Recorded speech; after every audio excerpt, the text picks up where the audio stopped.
How the Grinch Stole Christmas. Every Who down in Whoville liked Christmas a lot. But the Grinch, who lived just north of them, did not. The Grinch hated Christmas the whole Christmas season. Now, please don't ask why. No one quite knows the reason. It could be that his head wasn't screwed on just right. It could be perhaps that his shoes were too tight.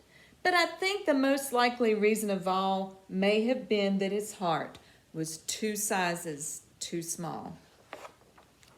But whatever the reason, his heart or his shoes, he stood there on Christmas hating the Whos, staring down from his cave with a sour, grinchy frown at the warm lighted windows below in their town, for he knew every Who down in Whoville beneath was busy now hanging a mistletoe wreath.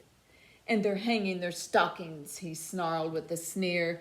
Christmas, tomorrow is Christmas, it's practically here.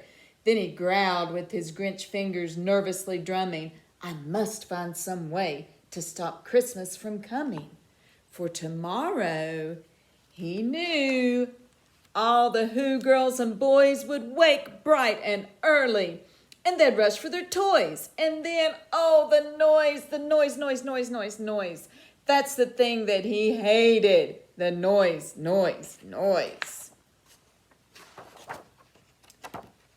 And then the Whos, the young and the old, would sit down to a feast, and they'd feast and they'd feast, and they'd feast. They'd feast on Who pudding and rare Who roast beast, which was something the Grinch couldn't stand in the least. And then they'd do something he liked least of all. Every Who down in Whoville, the tall and the small, would stand close together with Christmas bells ringing. They'd stand hand in hand, and the Whos would start singing. They'd sing and they'd sing and they'd sing. And the more the Grinch thought of this Who Christmas sing, the more the Grinch thought, I must stop this whole thing. Why, for 53 years I put up with it now, but I must stop Christmas from coming. But how? Then he got an idea, an awful idea. The Grinch got a wonderful, awful idea. I know just what to do, the Grinch laughed in his throat, and he made a quick Santa Claus hat and a coat. And he chuckled and chuckled. What a great Grinchy trick. With this coat and this hat, I look just like Saint Nick. All I need is a reindeer. The Grinch looked around. But since reindeer are scarce, there was none to be found. Did that stop the old Grinch? No, the Grinch simply said, if I can't find a reindeer, I'll make one instead. So he called his dog Max, and then he took some red thread and he tied a big horn on top of his head. Then he loaded some bags and some old empty sacks on a ramshackled sleigh, and he hitched up old Max. Then the Grinch said, Giddy up! And the sleigh started down toward the home where the Whos lay a snooze in their town. All their windows were dark. Quiet snow filled the air. All the Whos were all dreaming, sweet dreams without care. Then he came to the first little house on the square. This is stop number 1, the old Grinchy Claus hissed, and he climbed to the roof, empty bags in his fist. Then he slid down the chimney. It was a rather tight squeeze, pinch, but if Santa could do it, then so could the Grinch. He got stuck only once for a moment or two. Then he stuck his head out of the fireplace flue. Where the Who stockings hung all in a row, these stockings, he grinned, are the first things to go. Then he slunk to the icebox. He took the Who feast. He took the Who pudding. He took the roast beast. He cleaned out that icebox as quick as a flash. Why, that old Grinch even took their last can of Who hash. Then he stuffed all the food up the chimney with glee. And now, said the Grinch, I will stuff up the tree. And the Grinch grabbed the tree and he started to shove when he heard the small sound like the coo of a dove. He turned around fast and he saw a small who, little Cindy Lou who was not more than 2. The Grinch had been caught by this tiny who daughter who'd gotten out of bed for a cup of cold water. She stared at the Grinch and she said, "Santa Claus, why? Why are you taking our Christmas tree? Why?" But you know that old Grinch was so smart and so slick, he thought up a lie and he thought it up quick. "Why, my sweet little tot," the fake Santa Claus lied, "there's a light on this tree that won't light on one side.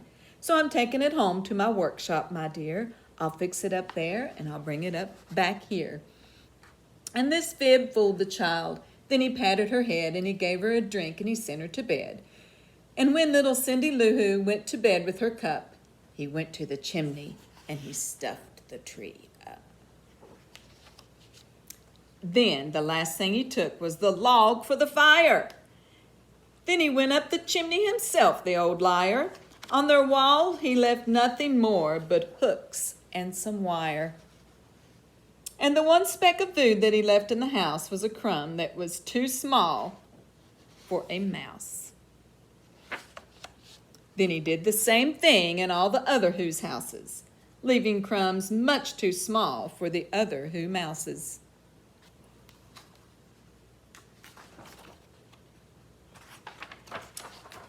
It was 1/4 dawn, all the Who's still abed, all the Who's still a snooze when he packed up his sled. Packed it up tight with their presents, the ribbons, the wrappings, the tags and the tinsel, the trimming, the trappings.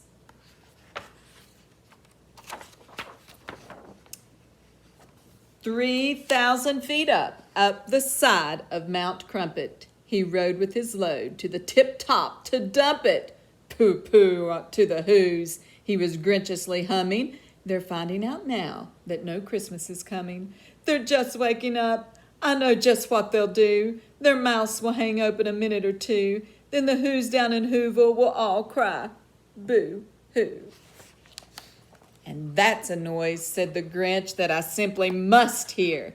So he paused and the Grinch put his hand to his ear. And he did hear a sound rising over the snow. It started out low and it started to grow. But the sound wasn't sad. Why, this sound sounded merry. It couldn't be so, but it was merry, very. He stared down at Whoville. The Grinch popped his eyes. Then he shook when he saw a shocking surprise. Every Who down in Whoville, the tall and the small, was singing without any presents at all. He hadn't stopped Christmas from coming. It came. Somehow or other, it came just the same. And the Grinch, with his Grinch feet ice cold in the snow, stood puzzling and puzzling. How could it be so? It came without ribbons. It came without tags. It came without packages or boxes or bags. And he puzzled 3 hours till his puzzler was sore. Then the Grinch thought of something he hadn't before. Maybe Christmas, he thought, doesn't come from a store. Maybe Christmas, perhaps, is a little bit more. And what happened then? Why, in Whoville they say that the Grinch's small heart grew 3 sizes that day. And the minute his heart didn't feel quite so tight, he whizzed through the load, with his load through the bright morning light. And he brought back the toys and the food and the feast. And he himself, the Grinch, carved the roast beast.